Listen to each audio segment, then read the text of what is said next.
امام اعظم ابو حنیفہ رحمت اللہ تعالی علیہ، آپ کی سیرت پر سوانے پر کچھ باتیں آج کی گفتگو کا موضوع ہیں۔ کیونکہ امام صاحب رحمت اللہ علیہ کا وصال شعبان المعظم میں ہوا یا رجب میں ہوا، ان دو مہینوں میں سے با اختلاف روایات آپ کا وصال ہے۔ امت مسلمہ کو فقہ کا بہت بڑا ذخیرہ دینے میں اور لوگوں کو مسائل شرعیہ سے آگاہ کرنے میں جس شخص نے سب سے زیادہ کردار ادا کیا وہ امام اعظم ابو حنیفہ کی ذات ہے۔ امام صاحب ایک تابعی بزرگ ہے۔ تابعی اس کو کہتے ہیں جو صحابہ کے شاگرد ہوتے ہیں۔ امام صاحب نے بہت سارے صحابہ کی زیارت کی، ان کی خدمت میں رہے، ان سے دین سیکھا اور پھر امت مسلمہ کو دین کے اصول بنا کر عطا فرمائے۔ قیامت تک جتنے لوگ بھی فقہی مسائل سیکھیں گے وہ سارے امام اعظم ابو حنیفہ کا شکریہ ادا کر کے سیکھیں گے۔ فقہ ہوتی کیا ہے؟ قرآن پاک فرقان حمید میں اللہ نے فرمایا فَاسْأَلُوا أَهْلَ الذِّكْرِ إِن كُنتُمْ لَا تَعْلَمُونَ، فرمایا اگر تمہیں کسی بات کا علم نہ ہو تو اس سے پوچھ لیا کرو جسے اللہ نے علم عطا فرمایا ہے۔ تمہیں جب علم نہ ہو تو ان کے پاس جاؤ جنہیں اللہ نے علم دیا ہے۔ اس کا نام فقہ ہے۔ کسی عالم کی، کسی بزرگ کی تقلید کرنا، اس کے مقلد ہونے کا معنی یہ ہے کہ آپ کسی ایک شخصیت کے، ایک بزرگ کے قول پر اعتبار کرتے ہوئے کہ اس کو دین کا علم زیادہ ہے تو جو بات وہ بتائے، چونکہ ہر آدمی یہ طاقت نہیں رکھتا کہ وہ سارے قرآن کا مطالعہ کرے، تفاسیر کا مطالعہ کرے، احادیث کا مطالعہ کرے، ان کی شرح دیکھے، صحابہ کرام کے اقوال دیکھے، صحابہ کا اس مسئلے میں کیا موقف تھا، کیا رائے تھی، ہر چیز کو پرکھے۔ ہر آدمی کے بس کی یہ بات نہیں ہوتی، تو اس کے لیے شریعت اسلامیہ کے قانون بنا دیا گیا کہ ایک امام کی تقلید کر لو۔ دلیل کیا ہے؟ نبی کریم سید عالم صلی اللہ علیہ وسلم نے حضرت معاذ ابن جبل رضی اللہ تعالیٰ عنہ کو یمن کا گورنر بنایا تھا۔ یہ بات آپ نے تھوڑا سمجھنی ہے، اس لیے کہ یہ ہمارے دور کا ایک نیا فتنہ ہے۔ لوگ کہتے ہیں میرے ایک ہاتھ میں قرآن ہے، ایک میں حدیث ہے، اور بندے بھی بڑی جلدی آ کے کہتے ہیں جی وہ فلاں آدمی تو قرآن اور حدیث کے بعد بات ہی نہیں کرتا، صرف قرآن اور صرف اس کے علاوہ تو بات ہی نہیں کرتا۔ ذرا ایک سوال کا جواب دیجئے، یہ جو بخاری شریف کی حدیث آپ کو بتائی جاتی ہے تو یہ ہمیں کس نے بتایا ہے کہ یہ نبی پاک کی حدیث ہے؟ جی امام بخاری نے۔ کس نے بتایا؟ تو اعتبار کس پر کیا آپ نے؟ جی یہاں تو کوئی بندہ کہے نا جی مجھے ڈائریکٹ نبی پاک نے بتایا ہے، پھر تو سمجھ میں آئی قرآن۔ اور تو جب تو امام بخاری پر اعتبار کر رہا ہے، وہ کہہ رہے ہیں یہ نبی پاک کی حدیث ہے، تو مان رہا ہے، تو پھر اعتبار کس پہ ہوا؟ بولے اس بات کو سمجھیں۔ لوگ آپ کو بڑا صاف ستھرا سا نعرہ دیتے ہیں صرف قرآن اور صرف حدیث، تو بھئی یہ بتاؤ چلے قرآن پاک تو اللہ کا کلام ہے، صحابہ نے ہم تک پہنچا دیا، تو حدیث کیسے آئی؟ ان لوگوں سے بگڑ کر ایک نیا فرقہ بن گیا، وہ کہتے ہیں ہم اہل قرآن ہیں، ہم حدیث بھی نہیں مانتے۔ چکڑالوی گروپ اس کو کہتے ہیں۔ وہ لاہور میں بھی کچھ طبقہ اس کا پایا جاتا ہے۔ وہ بگڑ گئے ہیں، وہ کہتے ہیں صرف قرآن پاک، حدیث تو اماموں نے بنائی ہے، اماموں نے لکھی، ہم نہیں مانتے۔ وہ ایسے نہ کرو بھائی، اس طرح تو سارا دین مشکوک ہو جائے گا۔ علم والوں کا رستہ ہمیں کس نے بتایا ہے؟ قرآن پاک میں۔ کس نے بتایا؟ اللہ نے کہا فَاسْأَلُوا أَهْلَ الذِّكْرِ إِن كُنتُمْ لَا تَعْلَمُونَ۔ اگر تمہیں کسی بات کا علم نہ ہو تو جس کو علم ہے اس سے جا کے، بھئی مجھے گاڑی نہیں چلانی آتی تو میں اب کہوں گا پہلے قرآن پاک سے مجھے نکال کے دو گاڑی، مجھے اللہ سکھائے چلانی۔ حدیث پاک میں پہلے لکھا ہو کہ گاڑی یہ اس کا نمبر ہو، فلانی علاقے کی بنی ہوئی ہے، میں کسی بندے سے سیکھ لوں یا مجھے حدیث پاک سے مل جائے گا؟ تو بھئی یہ عجیب سی بات ہے۔ تو گاڑی چلانی سیکھنی ہے تو جس کو گاڑی چلانی آتے ہے اس کے پاس جا سیکھ لے، تو دلیل مانگنے لگ گئے۔ تو بھئی قرآن اور حدیث کا علم جس بندے کو زیادہ ہے اس سے اسپیشلسٹ کے پاس جائیں آپ، وہ آپ کو بتائے گا آپ نے کیا کرنا ہے، بات ختم ہو گئی۔ اگر آپ کو شوق ہے خود مجتہد بننے کا تو ٹھیک ہے، آپ اتنا علم حاصل کریں، وہاں تک آپ جائیں۔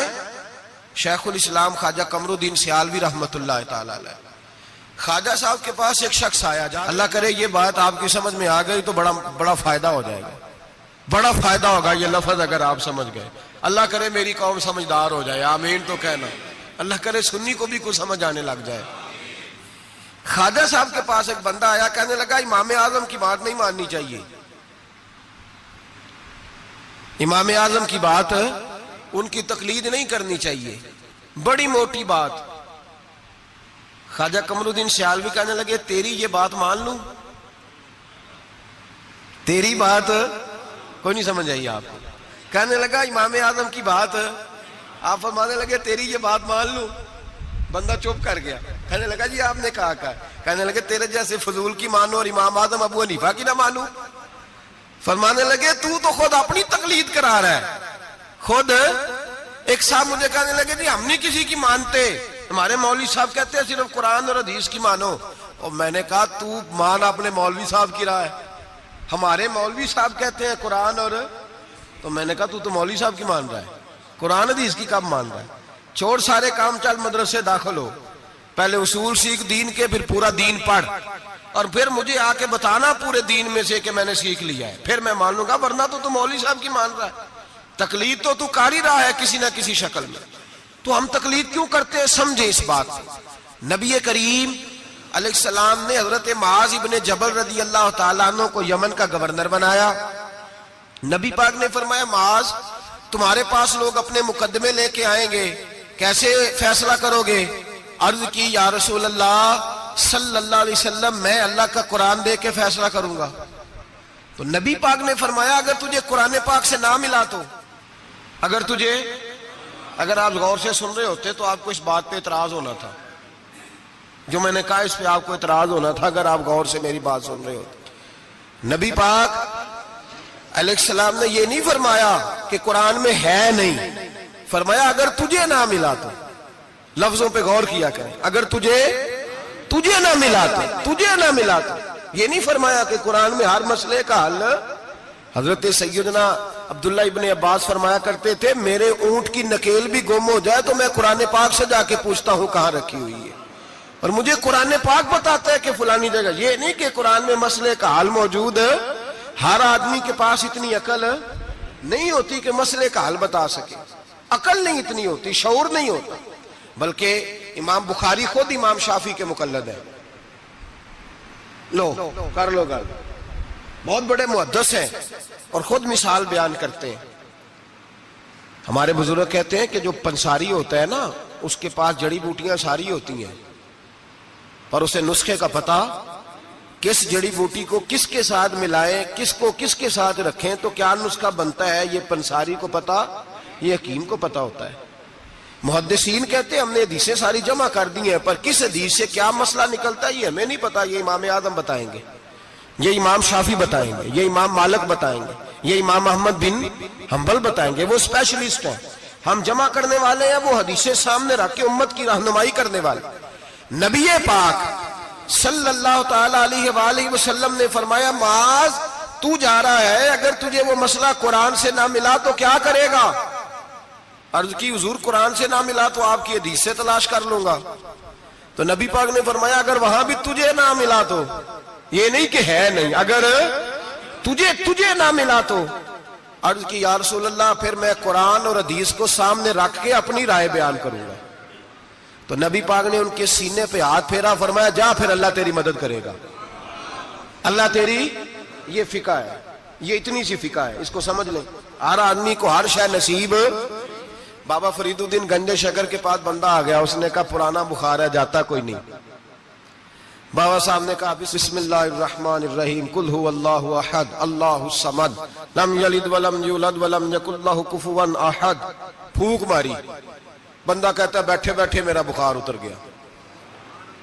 اس نے گاؤں جا کے اعلان کر دیا جس کا نہیں اترتا سارے ہی آ جاؤ، رش ہو گیا، پھونکیں بڑی نکلی، شفا کوئی نہیں۔ لوگوں نے پکڑ کے پھینٹی لگائی، انہوں نے کہا اتنی دور سے آئے ہیں اور تو اللہ کے بندے رام ایک کو بھی نہیں آیا۔ وہ بابا صاحب کے پاس آ گیا، کہنے لگا سورت اخلاص دو ہیں کہ ایک ہی ہے؟ بابا صاحب کہنے لگے بیٹے ایک ہی ہے۔ کہا حضرت جی آپ پھونک مارے تو بیٹھے بیٹھے بخار اتر جائے، میں نے 100 دفعہ پڑھی ہے، 100 پھونکیں ماری ہیں، ایک کا بھی نہیں نکلا، آپ کوئی اور والی پڑھتے ہیں؟ آپ فرمانے لگے سورت اخلاص ایک ہی ہے، پر منہ بھی تو فرید الدین کا چاہیے نا، منہ بھی تو۔ فرمایا مجھے اللہ تبارک و تعالیٰ نے توفیق دی ہے، میں نے کبھی غیبت نہیں کی، میں نے کبھی جھوٹ نہیں بولا، میں نے کبھی حرام نہیں کھایا، میں نے کبھی اپنی زبان سے کسی کا دل نہیں دکھایا۔ فرمایا میں نے اس زبان میں طاقت پیدا کی ہے، پھر جب قرآن کا نور آیا ہے تو اللہ نے تاثیر بنا دی ہے، پھر اللہ نے اثر پیدا کر دی ہے۔ تو بھائی ہر آدمی ہر چیز سمجھنے کے قابل ہے۔ یہی ہمارے بزرگوں کا موقف ہے، یہی ہمارے بزرگوں کی رائے ہے کہ قرآن اور حدیث کو سامنے رکھو، اس میں سے مسئلہ اخذ کرو۔ دلیل، پرانے زمانے میں جو لوگ ہوتے تھے وہ قسمیں کھایا کرتے تھے، قسمیں بڑی عجیب کھاتے تھے۔ ایک بندے نے قسم کھا لی کہ میرا کام ہو گیا تو وہ والی عبادت کروں گا جو اس وقت دنیا میں کوئی نہ کر رہا ہو۔ اتنی سخت قسم کھا لی۔ اب وہ کام ہو گیا تو کیا کرے؟ اگر نماز پڑھے تو لوگ پڑھ رہے ہیں ساری دنیا میں نمازیں، اذان پڑھے تو پتہ نہیں کہاں کہاں اذان ہو رہی، پھنس گیا۔ معاملہ الجھ گیا تو غوث اعظم جیلانی کے پاس گیا، کہا حضور اب کیا کروں؟ آپ فرمانے لگے کچھ بھی نہیں، حرم شریف چلا جا، کعبہ تو ایک ہی ہے نا پوری دنیا میں۔ 1 منٹ کے لیے سب لوگوں کی منت کر کے طواف رک جائے، ایک چکر طواف کا تو اکیلے کر لے، تیری منت پوری ہو جائے گی۔ اب یہ فقاہت ہے، ہر آدمی کو یہ نصیب نہیں ہوتی، یاد رکھا۔ آگے چلیے، امام اعظم ابو حنیفہ کا زمانہ، ایک بادشاہ نے قسم کھا لی، اپنی بیوی سے کہنے لگا اگر تو چاند سے زیادہ خوبصورت نہ ہو تو تجھے 3 طلاقیں۔ اب مسئلہ بن گیا، کدھر سے نکالیں؟ اب قرآن پاک میں یہ لفظ کہیں نہیں لکھا کہ عورت چاند سے زیادہ خوبصورت ہوتی ہے، کسی حدیث میں نہیں لکھا واضح طور پر کہ بی بی چاند سے زیادہ خوبصورت ہوتی ہے۔ علماء کوفہ بیٹھ گئے، علماء بغداد بیٹھ گئے، علماء مصر بیٹھ گئے، بادشاہ تھا، اور پھر جو اس کی بیوی تھی وہ بھی ایک بادشاہ کی بیٹی تھی۔ اگر یہ طلاق ہو گئی تو 2 ملکوں کی جنگ چھڑ جائے گی، حالات خراب ہو جائیں۔ علماء پریشان ہیں کہ جائیں تو کدھر جائیں؟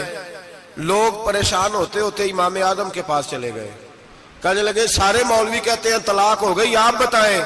امام صاحب کہنے لگے کوئی نہیں طلاق ہوئی۔ کہا کیوں؟ فرمانے لگے اللہ کا قرآن کہتا ہے لَقَدْ خَلَقْنَا الْإِنسَانَ فِي أَحْسَنِ تَقْوِيمٍ، اللہ فرماتا ہے میں نے سب سے حسین انسان کو پیدا فرمایا ہے۔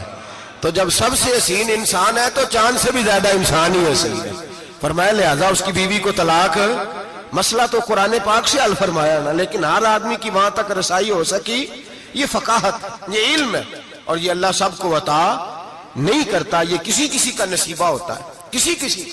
اور ویسے ابھی اب تو لوگوں کو شوق ہے نا، ہر بندہ ہر کام کرنا چاہتا ہے، صحابہ یہ نہیں کرتے۔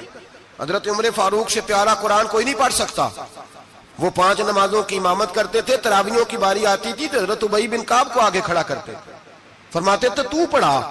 حضرت جناب سیدنا عمر فاروق کو بھی بڑا اعلیٰ قرآن پڑھنا آتا تھا، لیکن جب اچھی قرات سننے کو دل کرتا تھا تو حضرت ابو سعید خدری کو بلاتے تھے، حضرت ابو موسیٰ اشعری کو بلاتے، ان سے سنتے تھے۔ بھائی ہر آدمی دوڑ کے آگے بڑھ گیا ہے اور لوگوں کو بزرگوں کے خلاف اکساتا ہے، کہتا کوئی تقلید نہیں، ہمیں خود سمجھ میں آتی۔ خدا کے بندے، جب صحابہ کرام علیہم رضوان، صحابہ، حضرت عمر فاروق کا طریقہ یہ تھا جب کوئی بندہ مسئلہ پوچھتا تو کہتے علی کے پاس جاؤ، اس لیے کہ جو علم اللہ نے علی کو عطا فرمایا وہ کسی کے حصے میں نہیں آیا، جو علم اللہ نے، اور اس کی دلیل ان کی فقاہت ہے۔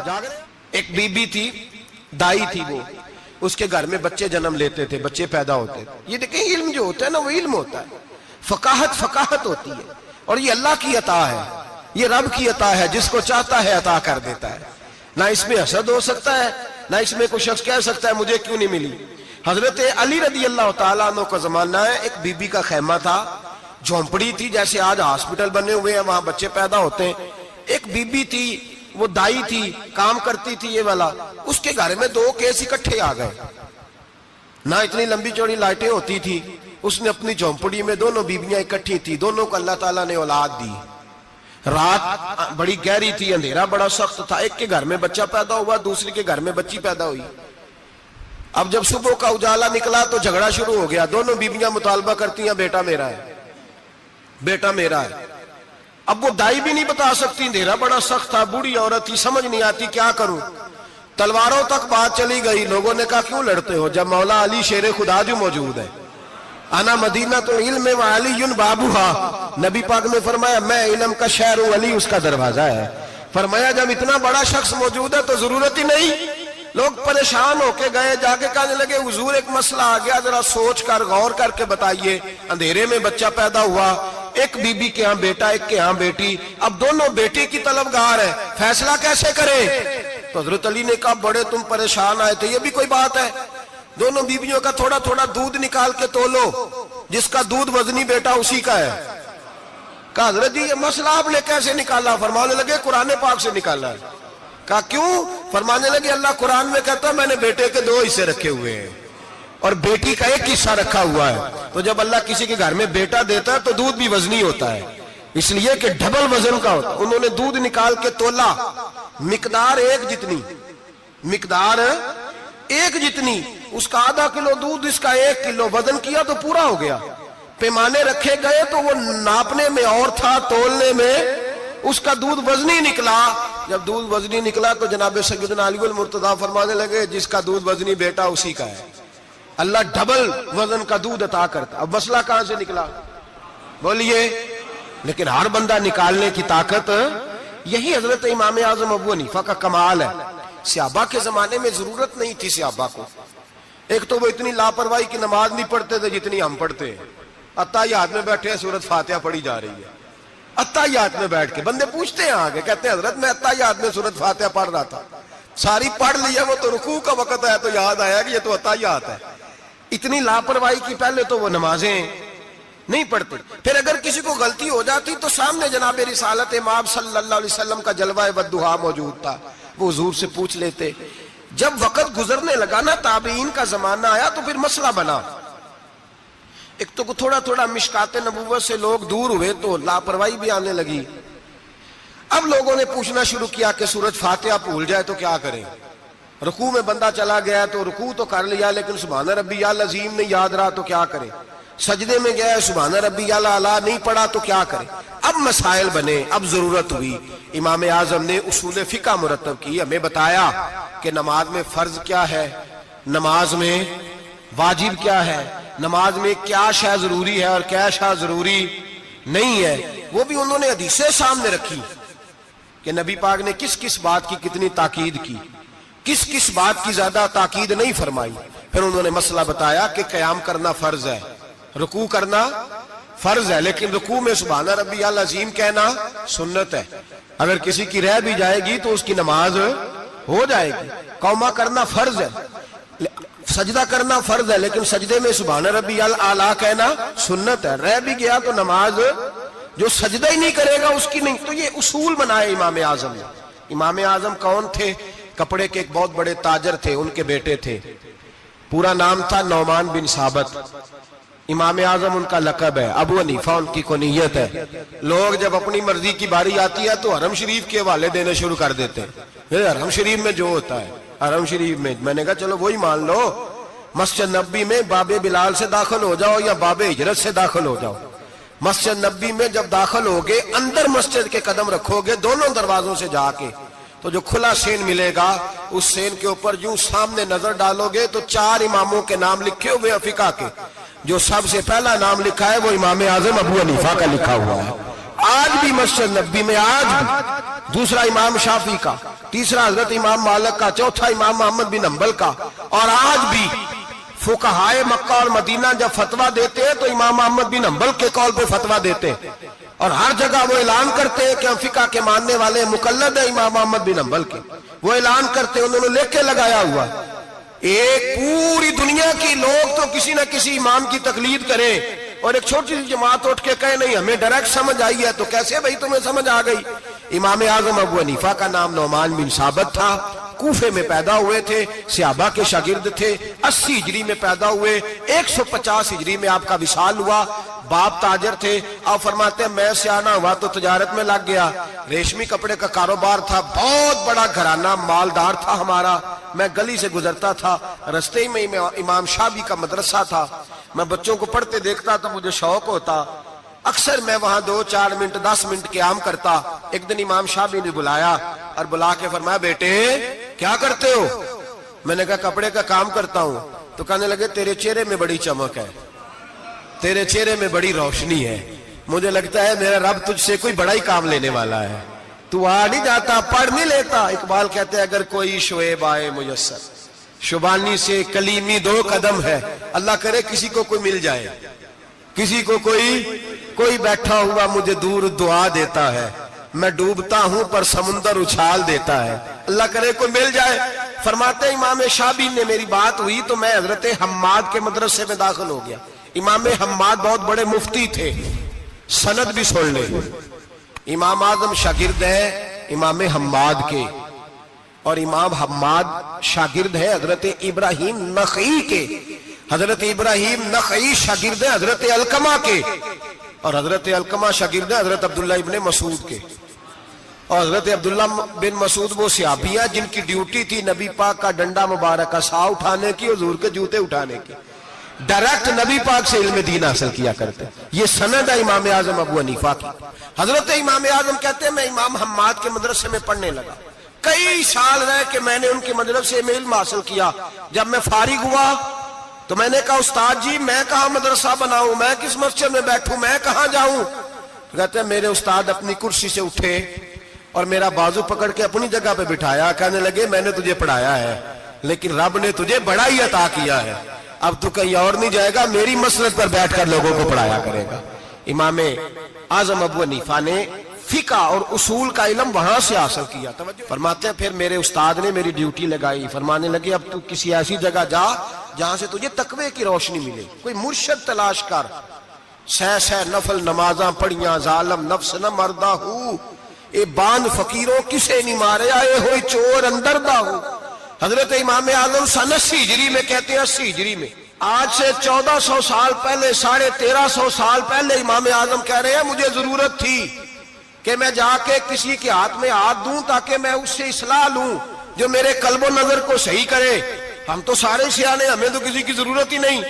فرماتے ہیں میں اپنے استاد کے کہنے پر امام جعفر صادق کے پاس گیا، 2 سال امام جعفر صادق نے مجھے پریکٹیکل کرایا، جو علم میں نے امام حماد سے سیکھا تھا اس پر عمل کرنے کا طریقہ مجھے امام جعفر صادق نے سکھایا۔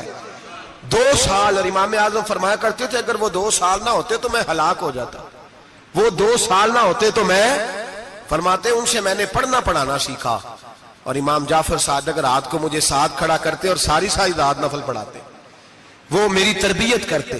وہ علم تو میرے اندر تھا لیکن عاجزی، تقوی، پرہیزگاری، عبادت، قرآن سے پیار، یہ مجھے امام جعفر صادق نے سکھایا۔ امام اعظم ابو حنیفہ بہت بڑے فقیہ بنے، پھر مدرسہ بنایا، پھر خانقاہ بنائی، پھر امام صاحب رحمت اللہ علیہ نے ساری زندگی رسول اللہ صلی اللہ علیہ وسلم کے دین کا پیغام دیا۔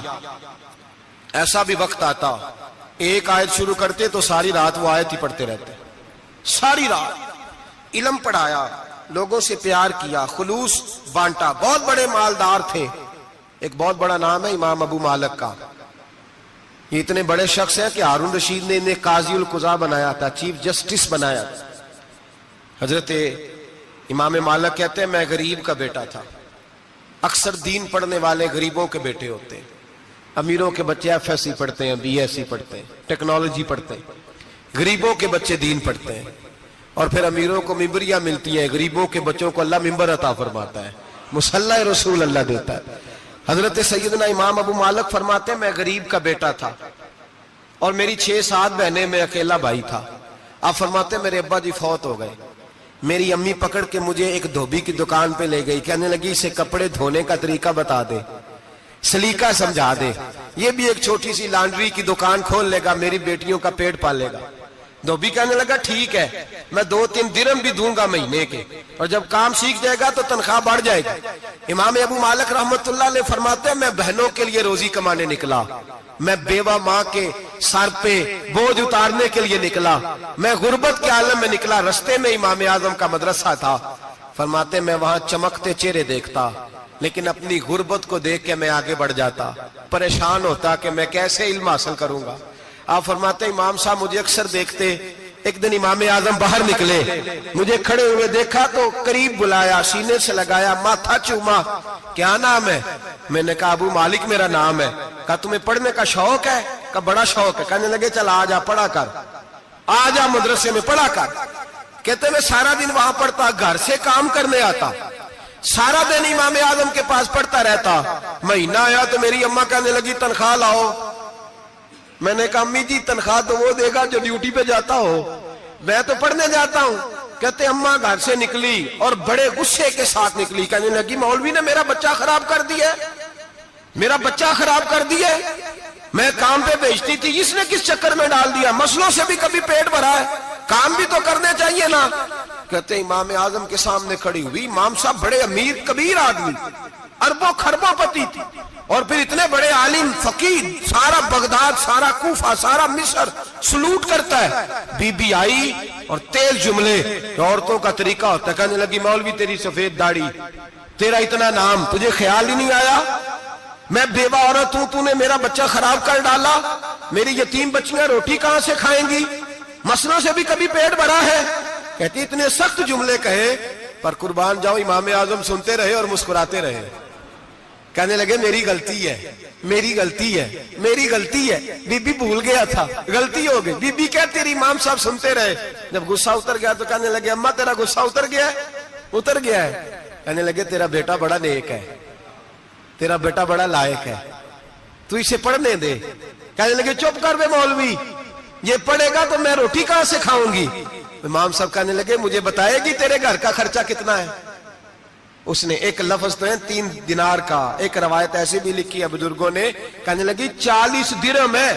اور اماں کہتی میں نے جان بوجھ کے زیادہ بتائے, حالانکہ میں کناب کا خرچہ کرتی تھی, لیکن جب کھلا ڈلا کرے تو وہ والا خرچہ بتایا.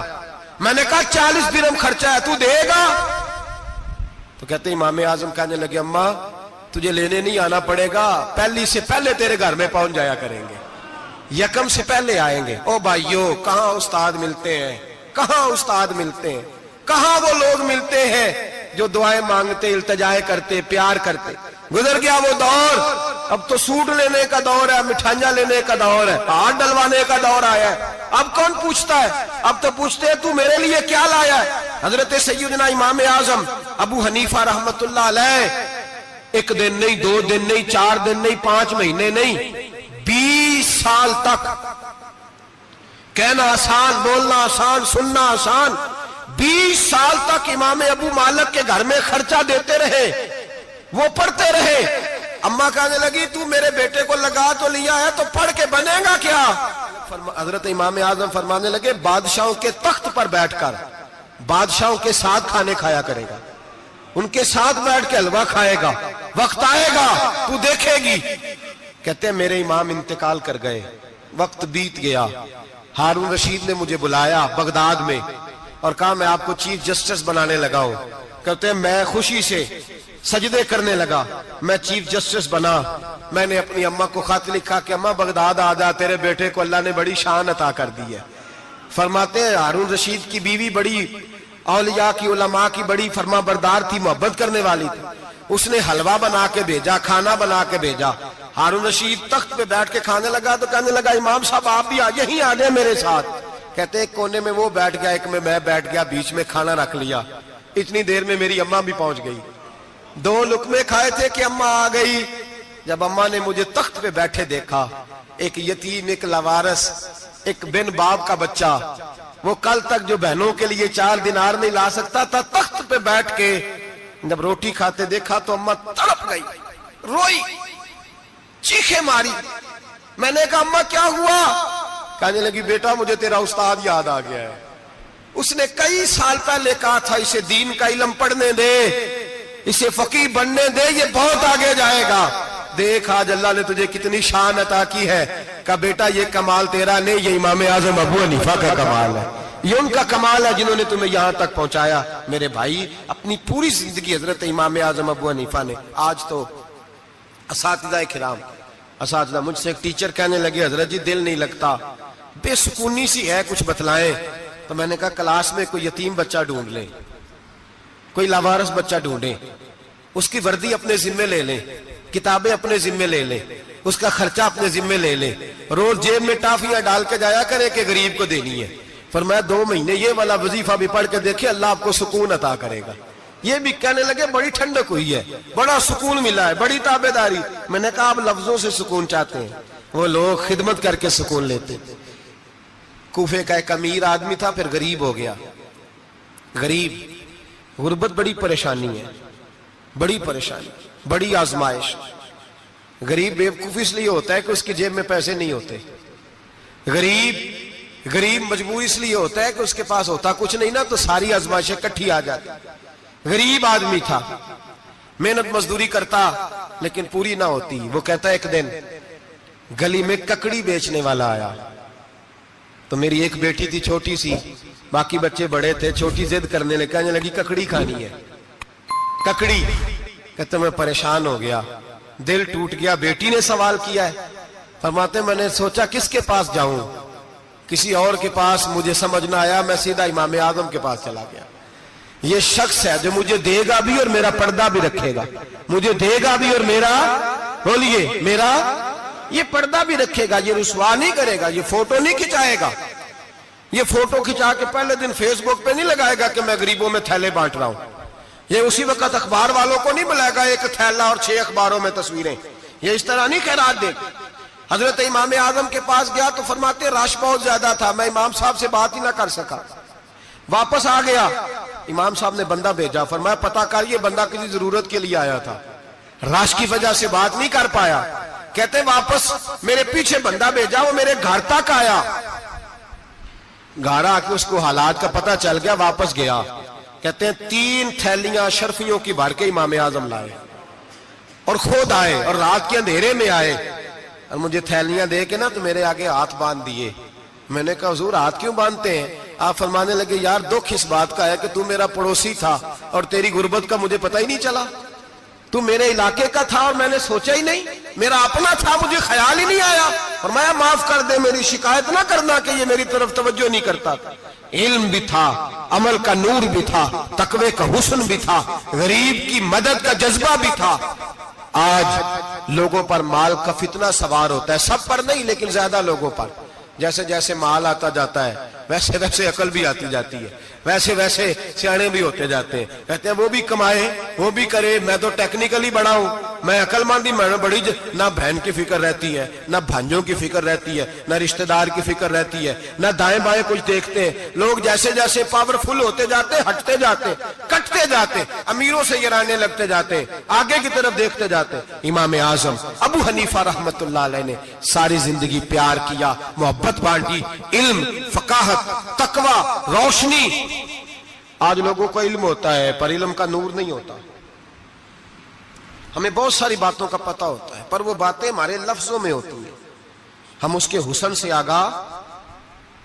اور اگر میں یہ کہہ دوں کہ ہمیں ان باتوں پر یقین کامل نہیں ہوتا، کہہ رہے ہوتے ہیں، ہم سمجھتے ہیں، بڑی باتیں کرتے ہیں، لیکن ان باتوں کے پیچھے جو عمل کا جذبہ ہے وہ پھیکا ہوتا۔ امام اعظم ابو حنیفہ رحمت اللہ تعالی جتنے بڑے عالم تھے اتنا ہی بڑا خوف تھا اللہ کا دل میں، اتنا ہی بڑا خوف تھا۔ ایک آدمی کہتا ہے میں نے امام صاحب سے مسئلہ پوچھنا تھا، میں نے عشاء کی نماز امام صاحب کے پیچھے پڑھی، کتنی لوگ باتیں سنتے ہیں، اس کا اثر کتنا لیتے ہیں، لیکن امام صاحب رحمت اللہ علیہ کا طریقہ کیا تھا؟ کہتے میں نے امام صاحب کے ساتھ نماز پڑھی مسجد میں تو قاری صاحب نے قرآن پڑھا، اذا زلزلت الارض زلزالہا واخرجت الارض اثقالہا، فرماتے ہیں آخری 2 آیتیں پڑھی، فمن یعمل مثقال ذرۃ خیرا یرہ ومن یعمل مثقال ذرۃ شرا یرہ۔ اللہ فرماتے ہیں میں قیامت کے دن تیرے ذرے ذرے کا حساب کروں گا، ذرہ برابر نیکی ہوئی تو تیرے سامنے آئی، ذرہ برابر گناہ ہوا تو تیرے کس کے برابر؟ جی وہ کتنا ہوتا ہے؟ ریت کا 1 ذرہ، اس کے برابر بھی گناہ ہوا تو تیرے سامنے، یہ اللہ کہہ دیا ہے تو ایسا انشاءاللہ ہو کے رہے گا۔ اللہ ایک دفعہ دکھائے گا، دعا فرمائے اللہ ہمیں معافی عطا فرمائے، اللہ ہم سے درگزر فرمائے، اللہ ہمیں بخشے ہوئے میں شامل فرمائے۔ یہ آیت امام صاحب نے سنی تو کہتے ہیں میں نمازی سارے چلے گئے تو امام صاحب بیٹھے اور یوں نہ اپنی داڑھی پکڑ لی، چراغ ٹمٹما رہا، کہتے ہیں داڑھی پکڑ لی اور امام صاحب بیٹھے ہیں۔ میں نے کہا کہ کسی محویت کے عالم میں ہے، سوچ میں، چلے میں تھوڑی دیر میں آتا ہوں۔ کہتے ہیں میں 2 گھنٹے کے بعد آیا تو امام صاحب ایسے بیٹھے ہیں داڑھی پکڑی ہوئی۔ میں نے کہا ٹھہر کے آتا ہوں۔ میں پھر 1-1.5 گھنٹے کے بعد گیا تو ویسے ہی بیٹھے۔ کہتے ہیں تہجد کا وقت ہو گیا، میں مسجد میں گیا تو چراغ ٹمٹمانے لگا، ختم ہونے کے قریب آ گئے، امام صاحب بیٹھے ہیں۔ اب میں نے دیکھا کہ آنکھیں آنسوؤں سے بھری ہوئی ہیں اور اپنی داڑھی پکڑ کے کھینچ رہے ہیں اور کہتے ہیں یا اللہ تو اگر ذرے ذرے کا حساب لے گا تو ابو حنیفہ تو الجھ جائے گا، اے اللہ تو ذرے ذرے کے بارے میں پوچھے گا تو میں تو نہیں جواب دے سکتا، خدا بندہ اس طرح کر، میرے ان سفید بالوں پہ رحم کھا، اے اللہ میرے بڑھاپے پہ مہربانی فرما، مجھ سے نہ ذرے ذرے کا پوچھنا، میں بڑا کمزور ہوں، میں نہیں جواب دے سکتا۔ مولا مجھ سے درگزر والا معاملہ کر. کہتے تڑپ رہے امام صاحب. فجر کی اذان ہوئی تو امام صاحب نے دائیں بائیں دیکھا, میں پیچھے کھڑا تھا. میں نے کہا حضور ساری رات ہی گزر گئی, آپ ایک آیت سن کے پریشان رہے, اور میں روزانہ 20 تقریریں سنتا ہوں, درجنوں حدیثیں سنتا ہوں, مجھے تو اثر نہیں ہوتا. آپ فرمانے لگے مجھے تیرے معاملے کا نہیں پتا, لیکن مجھے اگر تو نے دیکھ لیا ہے تو کسی کے ساتھ ذکر نہ کرنا مجھے. اور فرمانے لگے پھر تو نیک آدمی ہوگا, تجھے نہیں خیال آتا, تو میں تو جانتا ہوں من آنم کے من دانم, پتہ سارا ہے سردار نو کیتی آنا, میں تو جانتا ہوں نا, مجھے خبر ہے, لہٰذا میں نہیں حساب دے سکتا, تیرا نہیں مجھے پتا. جتنا میرے بھائی علم زیادہ اتنا خوف بھی. حضرت عبداللہ ابن مسعود فرماتے ہیں زیادہ باتیں کرنے والا عالم نہیں ہوتا, اللہ سے زیادہ ڈر جانے والا عالم ہوتا ہے. جو آدمی لمبی چوڑی گفتگو کرے وہ فقیہ نہیں, وہ اللہ سے ڈرنے والا نہیں, بلکہ جس کو وہ بات کرے تو تھوڑی کرے, ڈر کے کرے, خوف کے ساتھ کرے. اللہ کی خشیت جس کے دل میں ہو وہ بڑا عالم ہوتا ہے. حضرت امام اعظم ابو حنیفہ رحمت اللہ علیہ مالدار تھے اور اپنے مال میں سے حصے نکالتے تھے. امام صاحب فرمایا کرتے تھے میں نے چند ہزار درہم رکھ دیے. حضور کس لیے؟ فرمایا لوگوں کو قرضہ دینے کے لیے. نبی پاک صلی اللہ علیہ وسلم نے فرمایا قرضہ لینے والے کو منع کیا ہے, فرمایا قرضہ ایک قید ہے, بغیر مجبوری کے نہ لینا. اب لینے والے بھی احتیاط نہیں کرتے, فٹافٹ قرضے کے پیچھے بھاگتے. بڑی مجبوری ہو تو قرضہ لیں, فرمایا مقروض قیدی ہوتا ہے, قرضہ لینے سے بچو. اور دینے والے کو کیا کہا؟ فرمایا اگر سامنے والا تنگ دست ہو نا, تنگ دست, تو اسے مہلت دو. جتنی تم مہلت دو گے اللہ اتنے ہی پیسے روز صدقہ کرنے کا ثواب عطا فرمائے گا. اگر تنگ. ایک صاحب مجھے کہنے لگے, میں نے رمضان شریف میں نا قرضے کے حوالے سے یا کچھ عرصہ پہلے کسی موقع پر قرض کے حوالے سے کو بات کی, تو ایک صاحب مجھے کہنے لگے حضرت صاحب جیسے کسی کو لینا ہوئے نا 20,000 تو انہوں ترا کے لئی دے, تو جے 20 کروڑ لینا ہوئے تو پھر نہیں ترایا جاندہ. میں نے کہا کیوں؟ کہنے لگے 20,000 والا بندہ ماڑا ہوندہ ہے نا, جیڑا 20 کروڑ کھا گیا بڑی مگرمچھ ہوندہ ہے, انہوں ترایا جا سکتا. وہ دے کے بندے ترلے ہی کر دے, چل بھائی کیویں دے سکنا ہے. وہ جو 20,000 والا نا ماڑا بندہ, انہوں کہنے تو دینے نے کہ تیرا بندوبست کریے. کہنے چل صاحب جمعرات لے آؤ کسی طریقے. جمعرات ماڑا ہے نا. نبی پاک نے کیا فرمایا؟ حضور نے فرمایا تجھے پتہ چل جائے کہ تنگ دست ہے تو مہلت دے, جتنے دن تو اس سے پیسے نہیں لے گا اتنے ہی پیسے روز صدقہ کرنے کا ثواب دیا جائے. اب لوگ جو تگڑی موٹے مگرمچھ ہیں ان کو مہلت دیتے ہیں, وہ کہتے ہیں جا جتھو لب دے نہیں لے, پھر کہتے ہیں نہیں آپ بتائیں آپ کیسے دے سکتے. اور ماڑا بندہ انہیں 2,000 دینا ہے دکان کا, اس کو دکاندار کہتا ہے کل سائیکل لے کے تب گزرنا میرے آگے سے اگر پیسے دینے ہیں تو میں نے سائیکل رکھ لینا. ڈرنا چاہیے اللہ پاک. ہمیں پتہ ہوتا ہے سامنے والا غریب ہے, تنگ دست ہے, مجبور ہے, اسے مہلت دینی. امام صاحب کہتے ہیں میں نے کچھ پیسے رکھے ہوئے تھے, پس منظر یہ تھا کہ غریب لوگ آتے ہیں تو میں ان کی مدد کروں گا. امام اعظم ابو حنیفہ نے ایک بندے سے پیسے لینے تھے, اور حال یہ تھا کہ آپ دھوپ میں کھڑے تھے, ساتھ اس بندے کا مکان تھا. لوگوں نے کہا حضرت دیوار کے سائے میں ہو جائے. فرمانے لگے اس سے پیسے لینے ہیں, اگر سائے میں کھڑا ہوا تو سود میں شمار ہو جائے گا, میں اس سے فائدہ نہیں لے سکتا. ایک بندے سے قرضہ لینا تھا, وہ آپ کو دیکھ کے گلی اور دوسری گلی میں چلا گیا.